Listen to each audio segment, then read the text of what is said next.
Assalamualaikum warahmatullahi wabarakatuh. Innal hamdalillah nahmaduhu ta'ala wa nasta'inuhu wa nastaghfiruh wa na'udzu billahi min shururi anfusina wa min sayyiati a'malina. May yahdihillahu fala mudilla lahu wa may yudlil fala hadiya lahu. Asyhadu an la ilaha illallah wahdahu la syarika lahu wa asyhadu anna Muhammadan abduhu wa rasuluhu la nabiyya ba'dah. Salawatu rabbi wa salamuhu ala nabiyyina Muhammadin wa ala alihi wa sahbihi sallaman tasliman katsiran. Ma'asyiral muslimin ibadallah, kembali kita membaca Ushulul Tsalasah karya dari Al-Imam Al-Mujaddid Syekhul Islam Muhammad bin Abdul Wahhab bin Sulaiman At-Tamimi An-Najdi rahimahullah ta'ala. Dan kita masih meneruskan apa yang kita baca pada pertemuan yang telah lalu berkaitan dengan pasal yang kedua, yaitu ma'rifatul dinul Islam, mengenal agama Islam. Dan sudah kita pelajari bersama pada pertemuan yang telah lalu tentang dinul Islam. Yang dimaksudkan adalah apa yang diajarkan oleh Jibril kepada umat Islam pada saat itu, yakni kepada para sahabat, di mana beliau datang kepada Rasulullah SAW dengan berwujud sebagai manusia yang berpakaian putih serta berambut hitam pekat, yang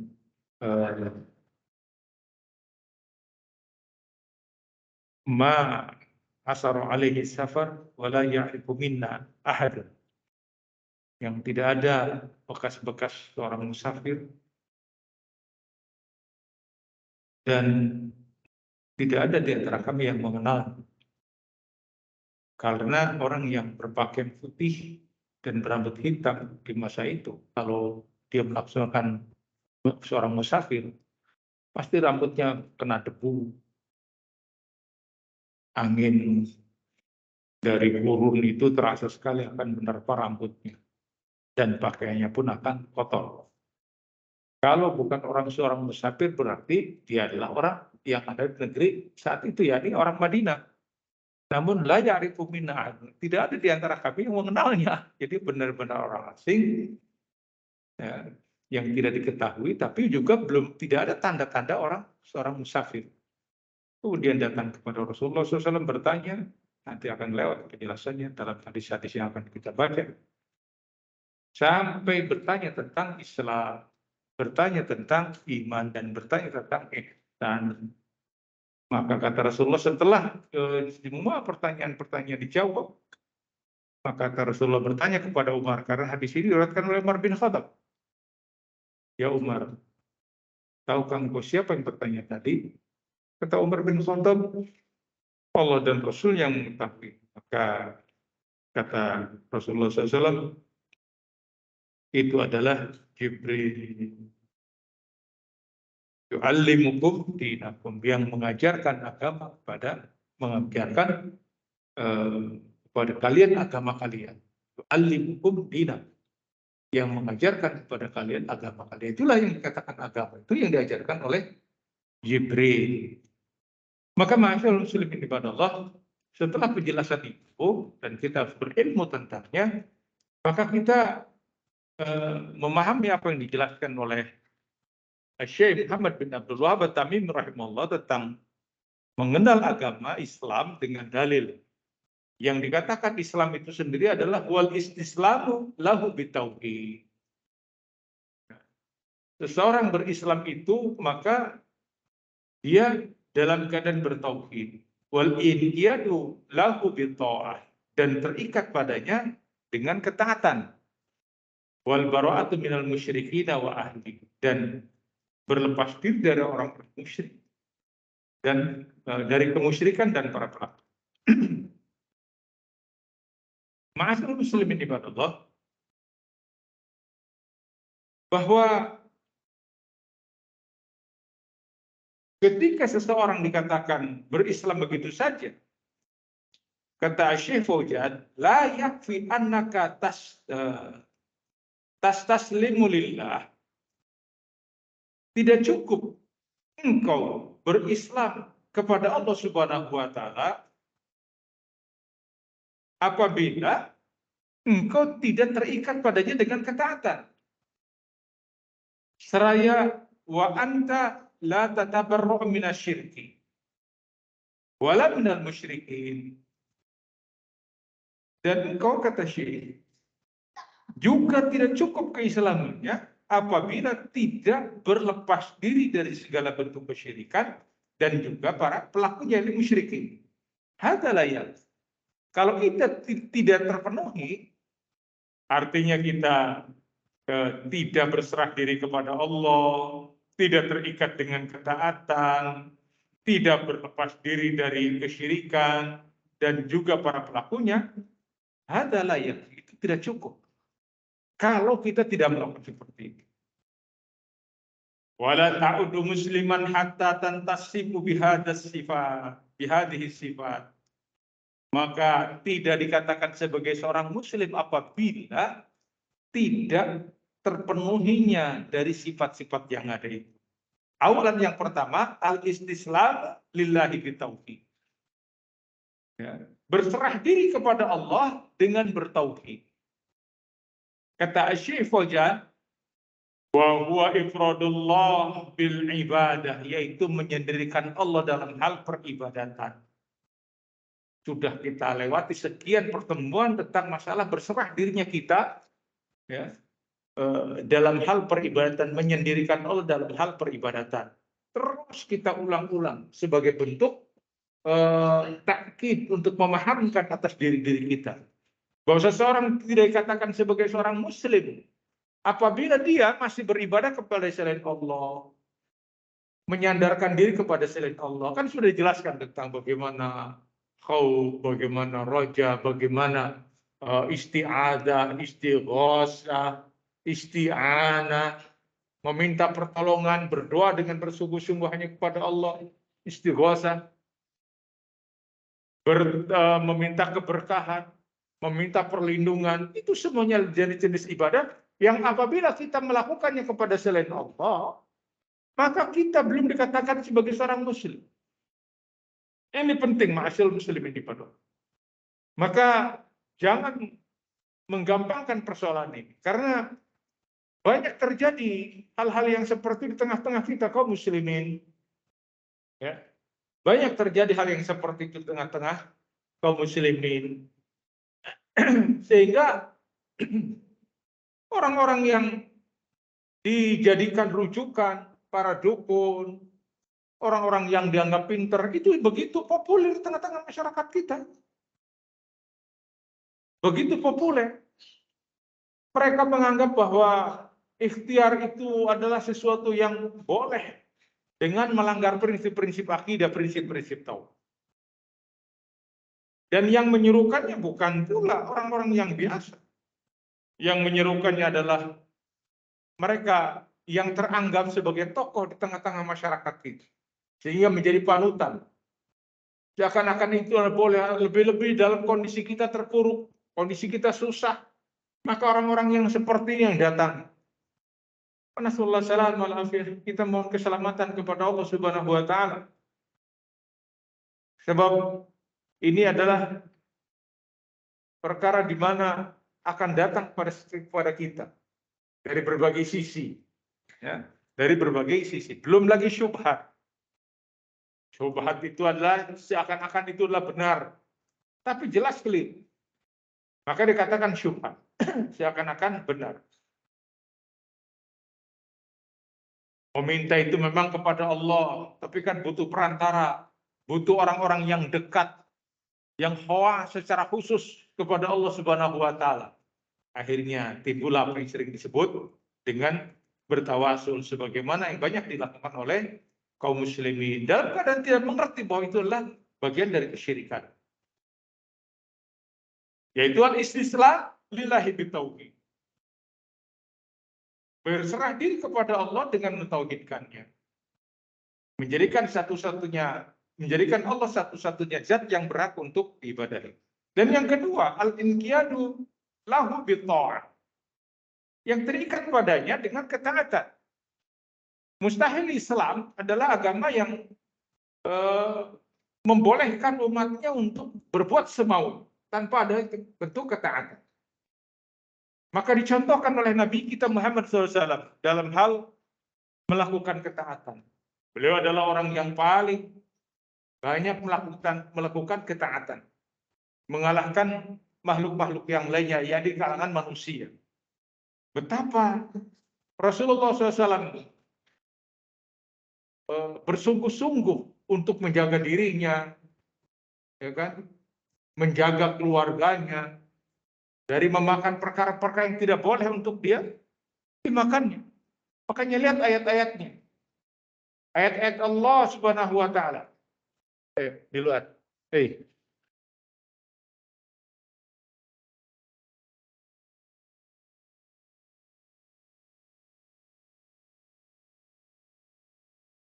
Tentang bagaimana Nabi menyeru untuk diri dan juga untuk keluarganya, untuk kaum muslimin melakukan ketaatan kepada Allah Subhanahu wa taala. Disuruhnya kepada manusia secara umum. Ya ayuhan nasu kulu mimma fil ardi halalan thayyiba. Kepada orang-orang yang beriman, ya ayyuhalladzina amanu kulu min thayyibati ma razaqnakum. Bahkan dalam hadis-hadis secara khusus, innallaha thayyibun la yuqbalu illa thayyiba. Allah itu maha baik, tidak diterima kecuali yang baik-baik. Dalam bentuk apa? Ini ketaatan. Karena dengan ketaatan keimanan seseorang akan bertambah. Karena keyakinan kita adalah iman yazid wa yanqus. Iman itu bertambah dan berkurang. Bertambah dengan apa? Ketaatan. Maka harus ada bentuk ketaatan seperti itu. Kita tidak dibiarkan begitu saja. Hasiban nasu ayyutraku ayyaqulu amana wa hum la yuftanun. Apakah manusia dibiarkan begitu saja ketika mereka mengatakan kami beriman dalam keadaan kalian tidak diuji? Diuji dengan cara apa? Dengan berbagai masyakoh yang ada. Bentuk ketaatan-ketaatan yang harus kita lakukan. Demikianlah ma'asyiral muslimin ibadah. Seorang muslim, maka dia terikat. Kalau dia ingin bebas, saya pokoknya tidak mau terikat. Ya jangan menjadi seorang muslim. Jangan menjadi seorang muslim. Karena muslim itu adalah terikat. Seseorang yang terikat kepada Allah Subhanahu wa taala, kepada ketaatan dalam hal ketaatan kepadanya.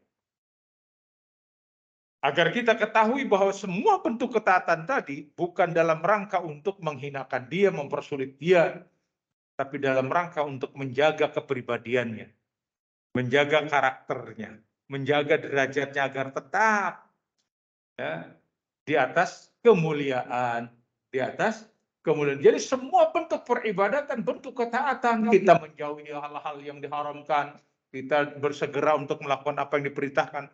Itu semuanya dalam rangka untuk memuliakan kita. Ya. Dalam rangka untuk memuliakan kaum muslimin. Karena memang kaum muslimin berbeda.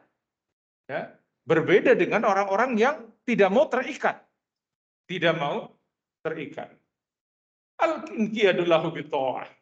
Oleh karena itu ketika kita menjalankan ketaatan ini, ya kita harus bersabar. Sudah lewat kan penjelasannya tentang As-sabru 'alal adzabi, sabar dengan segala bentuk kesusahan yang ada. Memang demikianlah Allah takdirkan kita sebagai seorang muslim, ya, agar kita kembali ke tempat asal kita, yaitu ke dalam surganya. Karena orang tua kita adalah makhluk surga. yakni Adam dan Hawa itu adalah penduduk surga. Maka sebagai bentuk ujian di dunia, kita diuji.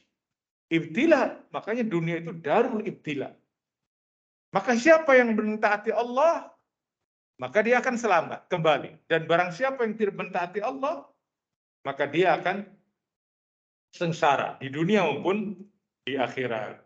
Maka bersabarlah menghadapi berbagai kesulitan yang ada. Apalagi seorang muslim itu adalah menjadikan dunia itu sebagai penjara, mau tidak mau. Ad-dunya sijnul mu'min. Dunia itu penjaranya buat orang-orang yang beriman. Nah, ini nggak boleh, yang ini haram, yang ini begini, yang ini perintahkan seperti itu. Demikianlah. Oleh karena masyarakat muslimin ibadah Allah, ketaatan fima amaraka bihi, yaitu kita mengamalkan apa yang diperintahkan kita dengannya. Wa manahaka anhu, dan meninggalkan apa-apa yang dilarang. Fama amaraka bihi taf'aluhu, dan apa-apa yang diperintahkan dengannya maka kerjakanlah. Wa manahaka anhu, dan apa yang dilarangnya maka kita harus untuk menjauhinya. Tajtanibu ta'atan lillah, kita meninggalkannya karena ketaatan kita kepada Allah Subhanahu wa taala. Karena ketaatan, bukan karena perkara-perkara yang lain. Karena kita tak bedakan antara bentuk ketaatan yang di sana ada kecintaan, yang di sana ada ketundukan, yang di sana ada bentuk keikhlasan, kerelaan. Itu beda. Seseorang menjalani ketaatan dengan seseorang yang karena takut semata. Kalau takut semata, ketika ada yang mengawasi, dia taat. Ketika tidak ada yang mengawasi, tidak taat. Ketika ada, wah, di mana-mana ada CCTV nih. Waduh, Masya Allah, hidup bagus. Ketika terjadi satu tempat yang tidak ada CCTV-nya, wah sudah. Menunjukkan bahwa ini ketaatan yang seperti bukan karena Allah. Tapi orang yang taat karena Allah, ada yang mengawasi, tidak ada yang mengawasi, tetap taat. Inilah yang bentuk ketika seseorang itu istilahnya berserah diri kepadanya.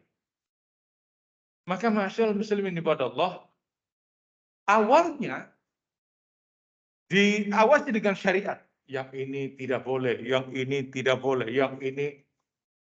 Di ketetapan ada undang-undangnya, ada ketetapannya, ada aturan mainnya. Awalnya. Tapi bagi seorang muslim tidak cukup sampai di situ. Seorang muslim ketika dia barakallahu fikum mendapati hatinya sudah terpaut dengan Allah Subhanahu wa taala, ada yang mengawasi, ada yang melihat, ada aturan atau tidak, maka semuanya tetap dalam keadaan dia jalankan. Inilah puncaknya nanti dikatakan al-ihsan.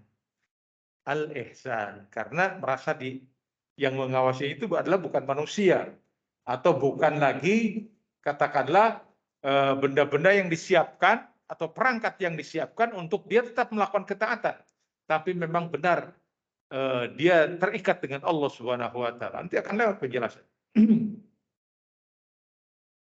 Kemudian yang ketiganya al-bara'ah mimma yudadu tauhid. Berlepas diri terhadap apa-apa yang yudadu tauhid, yang berlawanan dengan tauhid. Tauhid adalah menyendirikan Allah dalam hal peribadatan. Lawan dari tauhid adalah kesyirikan. Sedangkan kesyirikan orang dengan seenaknya meminta kepada selain Allah, berlindung kepada selain Allah, memohon kepada selain Allah, meminta pertolongan, meminta keberkahan, keselamatan kepada selain Allah, maka seorang muslim harus berlepas diri. Dalam perkara seperti ini, dalam perkara apa? Amalan-amalan tadi tidak dia lakukan. Tidak dilakukannya. Bersih dari amalan seperti itu. Wa yudhadu ta'ah wa huwa syirkun. Dan lawan dari ketaatan yaitu kesyirikan. Segala bentuk kesyirikan dia tinggalkannya. Dia ilmui kesyirikan tadi. Dipelajari mana pintu-pintunya. Mana jenis-jenisnya. Mana perkara-perkara yang akan menyeretnya dia tahu. Dipelajari. Sebagaimana dia mempelajari perkara-perkara penting lain-lainnya. Harus detail urusan seperti ini agar kita tidak terjatuh padanya. Orang dalam perkara-perkara tertentu urusan detailing, waduh luar biasa. Detail. Kan pernah saya ceritakan. Orang yang jagoan urusannya batu ali, wah sudah tahu ini batu, ini bukan. Kalau kita kan yang ini batu bagus kok. Karena menarik, ya udah kita beli walaupun mahal. Padahal ternyata Kak, bukan batu. Mungkin saja plastik. Mungkin saja benda-benda yang lain. Bukan batu, misalkan bukan batu kuala atau lain sebagainya. Kenapa? Kita nggak detail. Mudah ditipu orang. Atau misalkan urusan burung ini suaranya begini dan lain sebagainya. Wah, detail sekali, ngerti. Oh, wah, bukan burung juara ini sih, burung-burung biasa. Lo kayak tahu karena dia pelajari. Urusan-urusan yang lainnya, kendaraan dan lain sebagainya, benar-benar pokoknya ada detail yang dia paham. Nah, terhadap kesyirikan ternyata tidak. Orang nggak mau mempelajarinya. Alah, cuek aja lah, sudahlah. Bahkan kemudian terkena syubhat. Jangan gampang-gampang mensyirik-syirikan orang.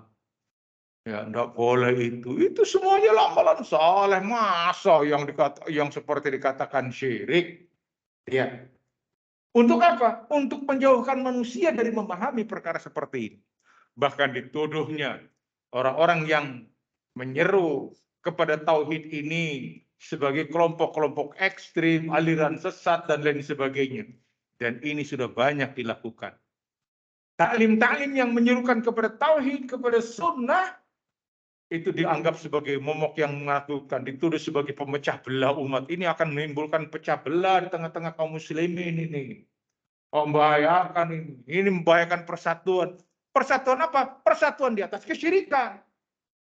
Ya, persatuan dibolehkannya meminta kepada kuburan, berdoa di kuburan, tirakatan di kuburan, dan itu diserukan oleh mereka para penyembah kubur. Tidak mau dikatakan penyembah. Kami tidak minta kepada kuburan, tidak kepada Allah, tapi melalui dia. Ya sama. Musyrikin dulu juga seperti itu. Kami tidak menyembah berhala ini Muhammad. Namun mulai berhala ini kami minta kepada Allah, karena yang berhala ini adalah orang-orang saleh, para aulia Allah. Jadi kalau musyrikin dulu dibangkitkan sekarang ini di tengah-tengah kita, melihat keadaan kaum muslimin, maka mereka katakan, ih, pada baik dari kita bagaimana?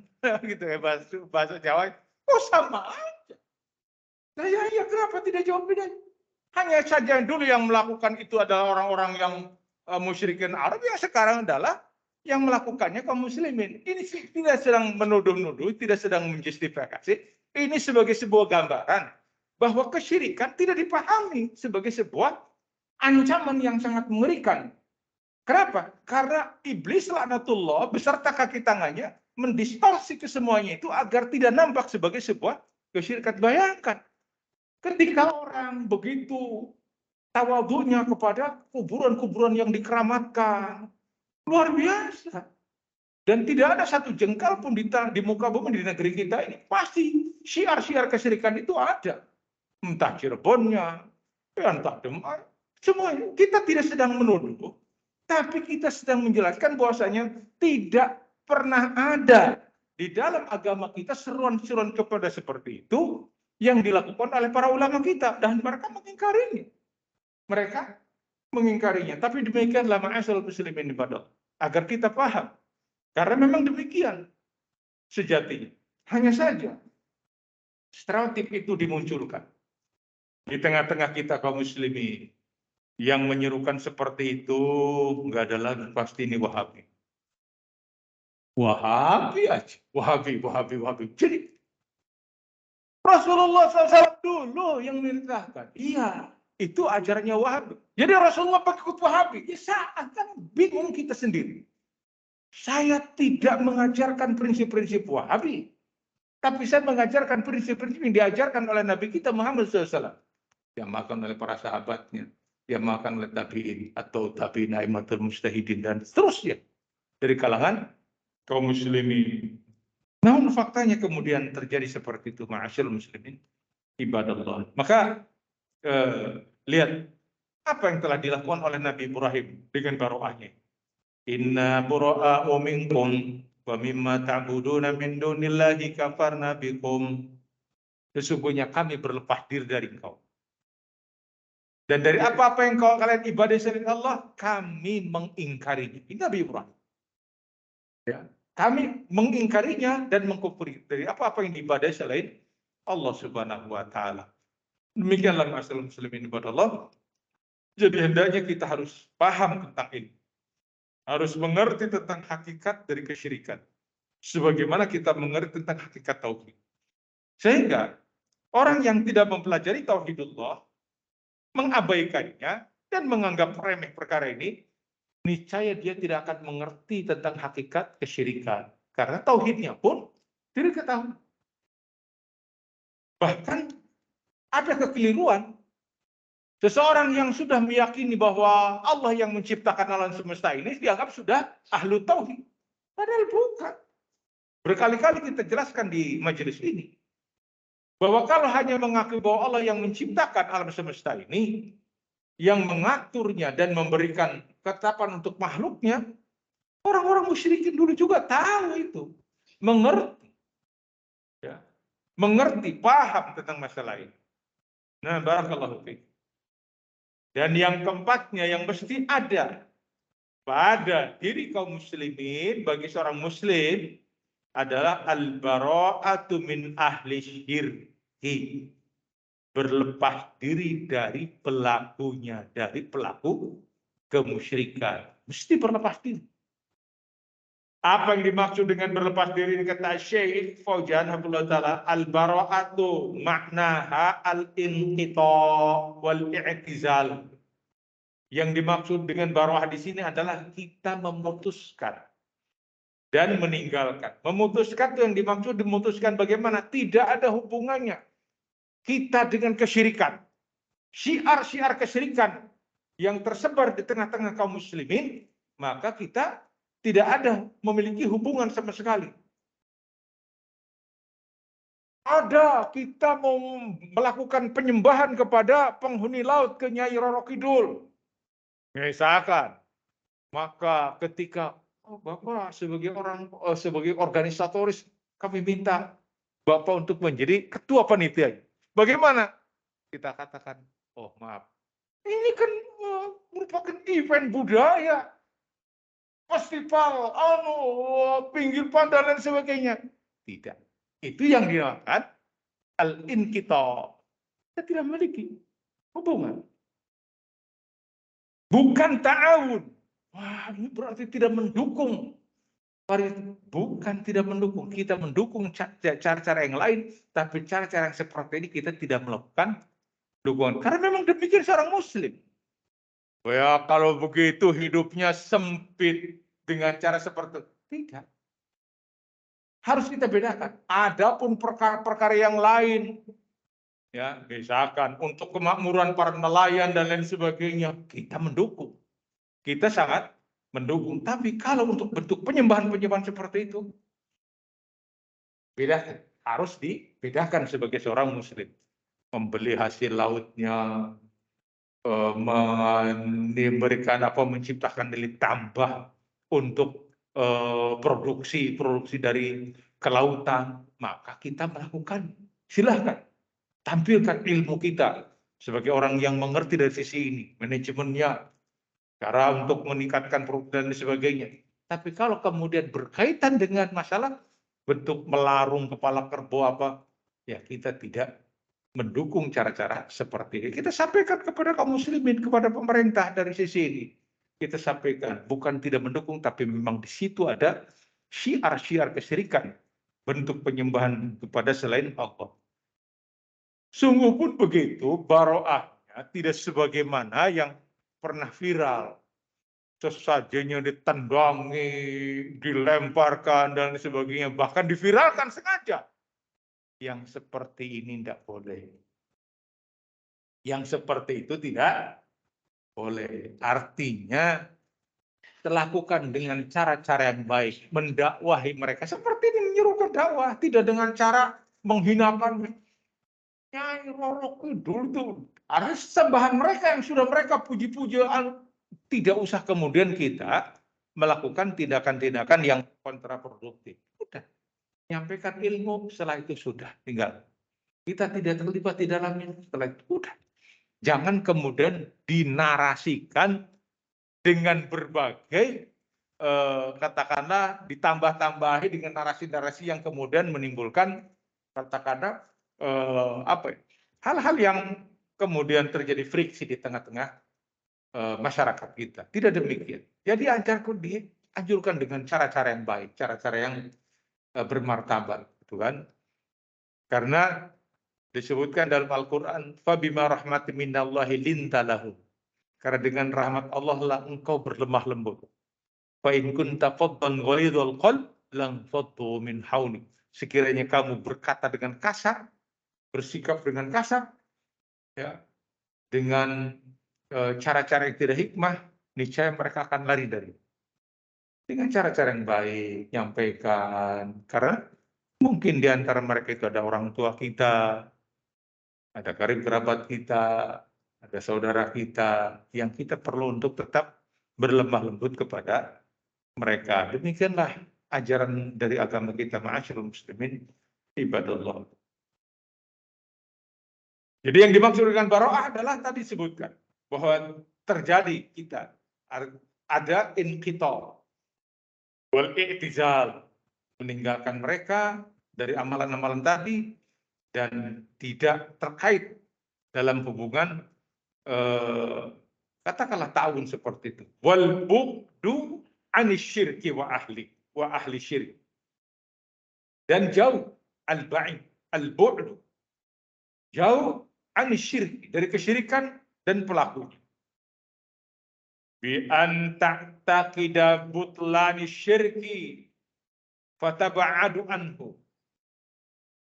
Dan dengan keyakinan bahwa butlan syirki, bahwa itu adalah kesyirikan yang sangat batil, maka kita berupaya untuk menjauhi. Jangan kemudian didukung. Di beberapa tempat ada ormas-ormas tertentu yang justru mendukung syiar-syiar kesyirikan, ya, syiar-syiar penyembahan kepada selain Allah didukung, dijaga dan lain sebagainya. Ya, di antara bentuk kesyirikan adalah meyakini bahwa Allah disembah dan juga anaknya disembah, ya kan? Ibunya disembah, sampai seperti itu, bentuk penyembahan kesyirikan itu. Malah yang seperti ini kemudian didukung. Padahal tidak. Yang ada adalah kita menjauhinya. Ya. Tidak memiliki keyakinan batil seperti itu. Menjauhinya. Wa ta'taqidu wujub adawatul musyrikin li'annahum a'da'ullah. Dan yang adalah dimunculkan sebuah keyakinan bahwa mereka adalah secara keyakinan adalah musuh-musuh kaum muslim. Secara keyakinan, secara akidah itu musuhnya kaum muslim. Kenapa? Tidak ada titik temu. Yang ini memintanya kepada selain Allah, menyuruhnya kepada selain Allah. Yang ini adalah mukhlishina lahuddin. Maka yang seperti itu ma'asyiral muslimin kepada Allah diposisikan bukan sebagai teman, bukan sebagai mitra, ya. Bukan, karena mereka pada dasarnya adalah memusuhi Allah dan Rasul. Kadangkala kita sering tertipu. Mereka, Masya Allah, adalah orang-orang yang baik, mereka banyak nangis dan lain sebagainya.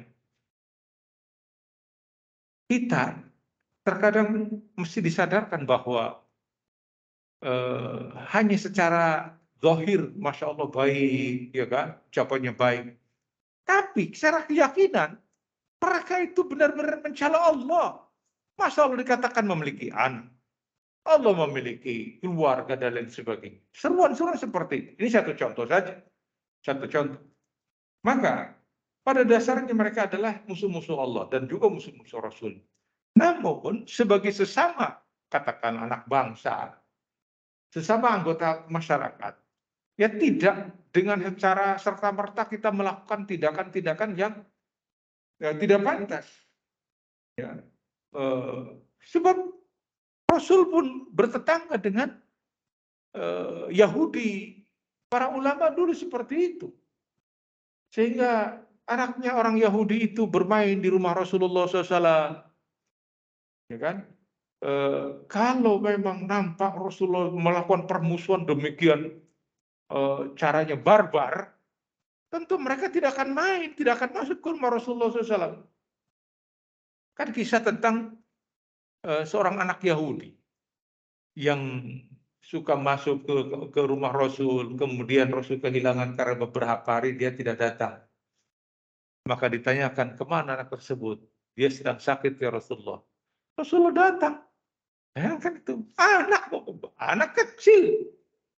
Terbayangkan betapa Nabi kita alaihi salatu wassalam memiliki sifat yang begitu terpuji, begitu mulia. Maka Rasul mendatangi anak yang sakit tadi. Dan oleh orang tuanya, Yahudi ini, diizinkan. Diizinkan. Lihat, kalau Nabi kita adalah orang yang kasar, ya, yang diucapkan di sini dikatakan sebagai ada, mereka adalah musuh-musuhnya Allah, dan juga musuh-musuh Rasul dan musuh agama ini. Ya, ditampakkan sebagaimana mungkin beberapa anggota masyarakat yang menampakkannya sebagai wujud saya seorang Muslim. Pastinya orang Yahudi itu tidak akan mengizinkan Rasulullah SAW masuk, kan begitu ya? Yang ada sudah tidak ada lagi hubungan, ini tidak, justru diizinkan. Mana anakmu yang sedang sakit? Izinkan. Rasul menengok. Setelah itu kata Rasulullah SAW, aslim ya gulam, berislamlah engkau. Ini si anak nengok ke bapaknya. Nengok. Artinya minta pendapat bapaknya ini. Apa kata bapaknya? Ati Abul Qasim. Abul Qasim itu kunyahnya Rasulullah. Kunyah. Ya. Karena dulu Nabi punya anak laki-laki yang bernama Qasim. Maka selama Rasulullah SAW hidup saat itu, orang tidak boleh memiliki kunyah dengan julukan yang sama, Abul Qasim. Karena saat itu ada seseorang yang memanggil, ya Abul Qasim. Rasulullah, ternyata ada orang lain yang punya nama Abul Qasim. Maka Nabi melarang. Sehingga banyak orang yang tidak memiliki nama Abul Qasim, kunyahnya. Namun setelah Rasulullah SAW wafat, banyak para ulama yang memiliki anak Qasim dan kemudian mereka dikunyahkan atau dipanggilannya itu Abul Qasim.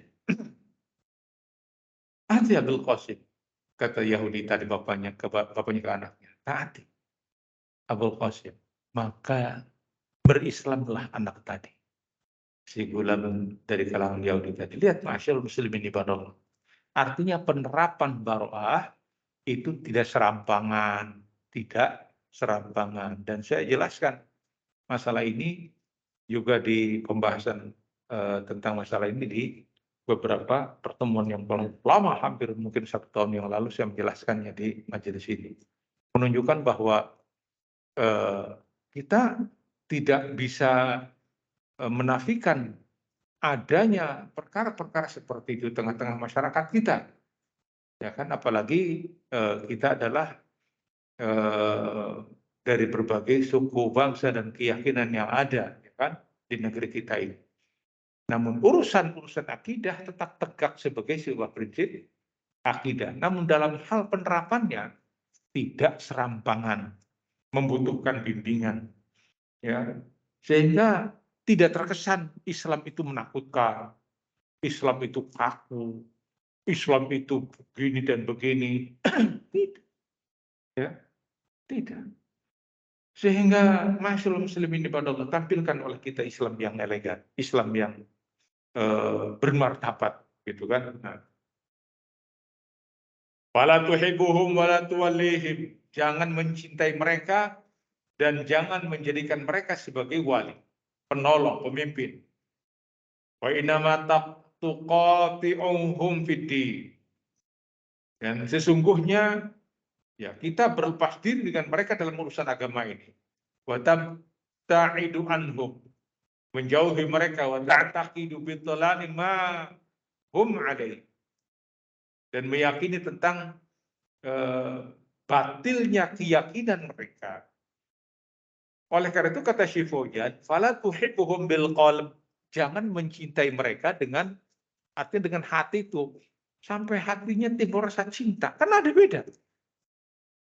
Ketika kita memiliki seorang saudara yang keyakinannya berbeda dalam agama, kita tetap memposisikan diri sebagai seorang saudara kita, adik kakak, atau kata misalkan paman. Tapi dalam hal kecintaan, tidak dengan kecintaan hati. Kalau kecintaan hati itu ada doa-doa mereka. Beda ketika kita mencintai orang tua kita, kita benar-benar mendoakan. Kalau kepada mereka, walaupun itu famili, tidak didoakan dengan kebaikan. Ya sekedar itu aja. Butuh pertolongan, ya kita tolong.